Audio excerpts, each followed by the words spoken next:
Hi, my name is Francis Wade, and I'm the president and a coach at Two Time Labs here at Framework Consulting. And I want to tell you a little bit about a conference that we're going to be coming to in September. It's the Institute for Challenge.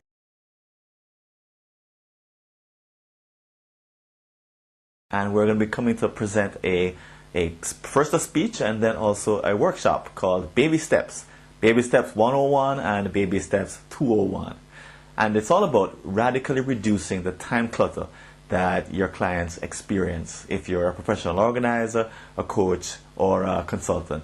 And a little bit about our mission. Part of what we're all about is helping individuals, professionals around the world improve the way in which they manage their time. And we have a special sort of mission or place in our heart for those of us who work with other people to try and help them improve the way they manage their time. So the sessions I'll be presenting in September aren't for clients. They're actually for professionals like you or I who are in the business of helping other people. And just before I tell you about the programs, let me tell you a little bit about why I got into this field in the first place. As you can hear from my accent, I wasn't raised in America. I was actually raised in Jamaica. I did, however, live for 21 years in the U.S. In between New Jersey and Florida. And I recently moved back to Jamaica. It happened 7 years ago. Now, when I moved back as someone who I thought was pretty good at managing my time. I had a couple of degrees in industrial engineering. I had taught time management programs on and off for about 10 years. And I knew a thing or two about being a professional. But when I moved back to Jamaica, what I found was that the environment here was way more challenging than I expected. Way more hectic, way more unpredictable, and in many ways, way more unreliable. Every day is very different than the previous day. Whereas I found life in the States, by comparison, to be pretty stable, pretty predictable, and you could trust what would happen from day to day. Well, I floundered. Things started falling through the cracks. And as a time management person, I was aghast. Because I thought I knew something. So I went looking for something like an answer to the problem I was facing. I wanted a way to manage your time in a developing country. Because many of the techniques I had worked fine when I was in the US, but didn't work when I was in Jamaica. So I went reading. I found nothing. I searched websites. I found nothing. No one had addressed the question of how do you manage your time in a very different environment, especially after you've been through some big life changes. In my case, I moved back to Jamaica, had gotten married, and started a new business, a Framework Jamaica Limited. And doing all those three in a short space of time, the result was I couldn't handle all of it. So what I started to do was to write about the problems I was facing. And I said, there's got to be a better way. I can't imagine that someone writing a time management book or a program could possibly think that their solution would fit anyone, anywhere in the world, at any time, at any point in their professional development. Well, I have to kind of laugh because I believe that when I led time management programs about 10 years ago, I actually believed that there was one solution that would fit all. So I went looking for someone who could help me or guide me in coming up with an approach that could be customized depending on my circumstances and my needs. And I didn't find anything.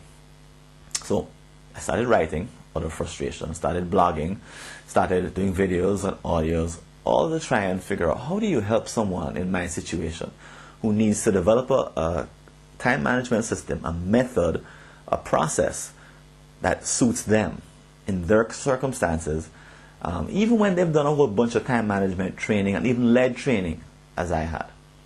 Well, fast forward to 2012. I'm at the point now where I've written several 500 blog posts, written for newspapers and magazines, led live programs, and also led a number of online programs. And I have a system for assisting you, the professional organizer, coach, consultant, counselor, therapist, anyone who wants to help other people manage their time at a higher level. And I know many of you at the ICD conference deal with people who are chronically disorganized. And perhaps you've gotten to the point with some of them in which you can't tell them anymore in terms of what to do to organize their physical clutter. They know everything you're going to tell them already. The problem doesn't lie in the clutter. But the problem may, for some of them, lie in not having enough time to implement all of the ideas and concepts and processes that you shared with them.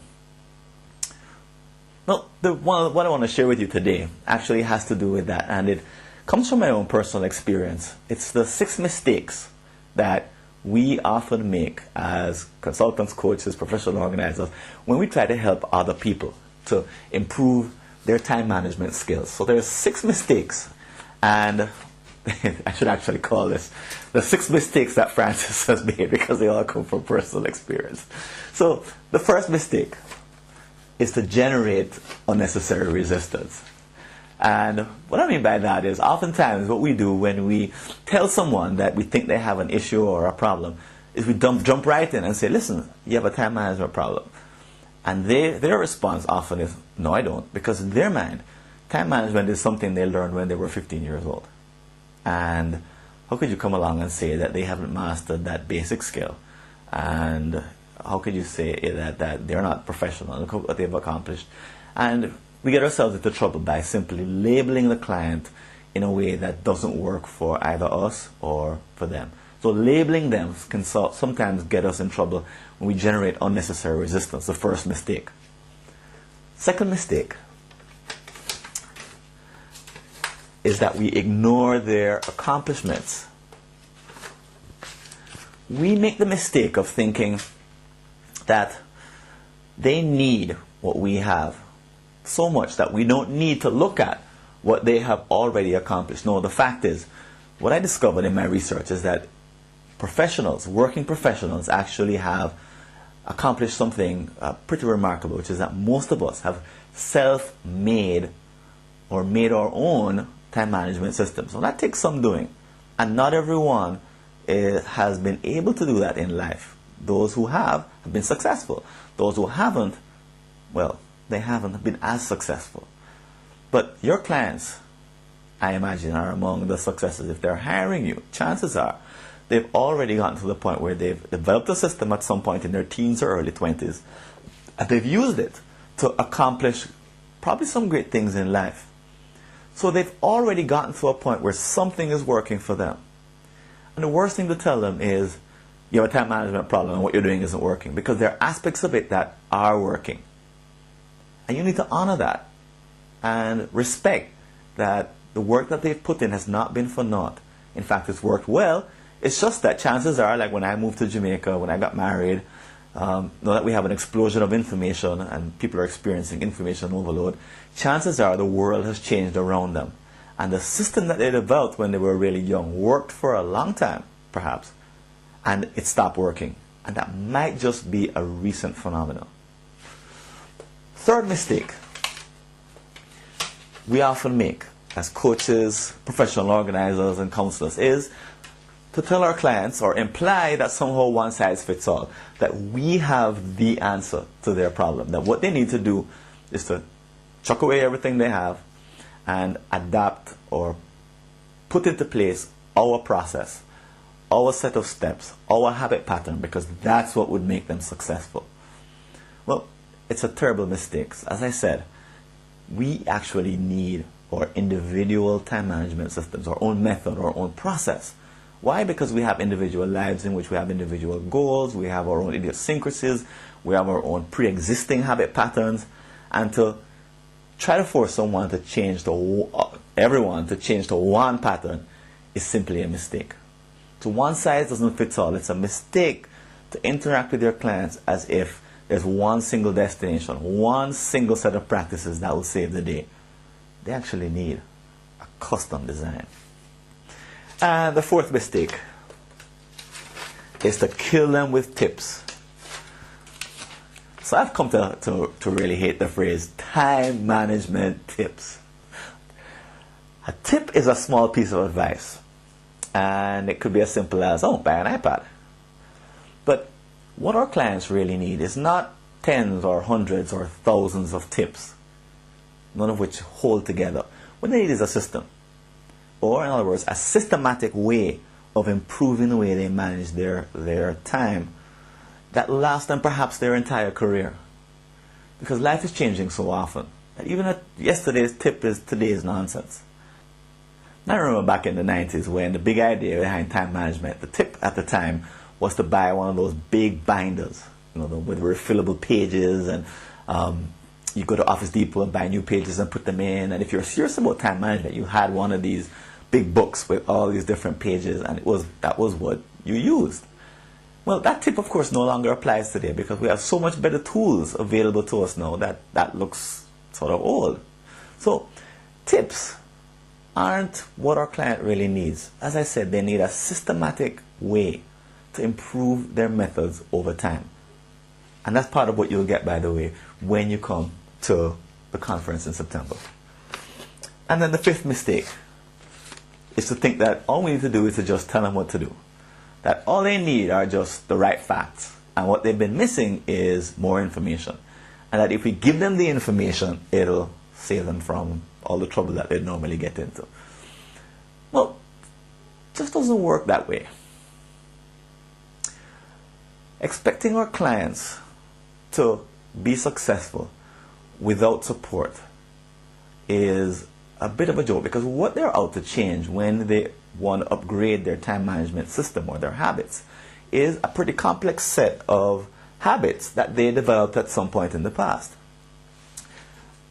Hoping and wishing that they'll change them instantly without support just doesn't work. The sixth mistake is thinking that somehow they would change these habits all at once.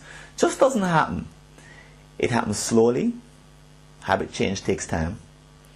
Changing practices takes time, and it can't be done without the right set of supports.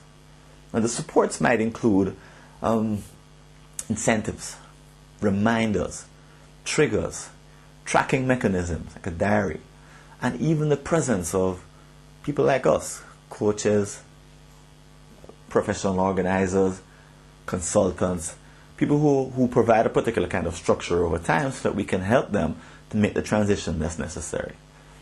So two last mistakes actually go together. Thinking that they can do it without any kind of support, and thinking that somehow habit change will happen all at once as if it would happen by mistake. So I'm hoping that you're going to be at the conference in September. First is I'll be giving a speech called Baby Steps 101, Radically Reducing Your Client's Time Clutter.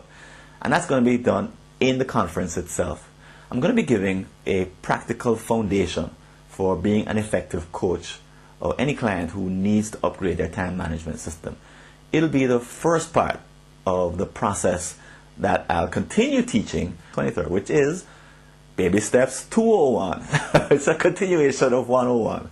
The difference is that 201 is something that you've got to register for separately. It's a whole day seminar, a whole day workshop. It's focused on giving you the rest of the process that I'll introduce you to in Baby Steps 101. But more than that, you'll get a great deal of practice. Because really, I've organized and designed the day so that it's all about you getting the practice that you need in the new skills that I'll be sharing you. So I'll be sharing with you the skills, and you'll be practicing them in the next minute. I'll also be giving you a bunch of forms to use with your clients.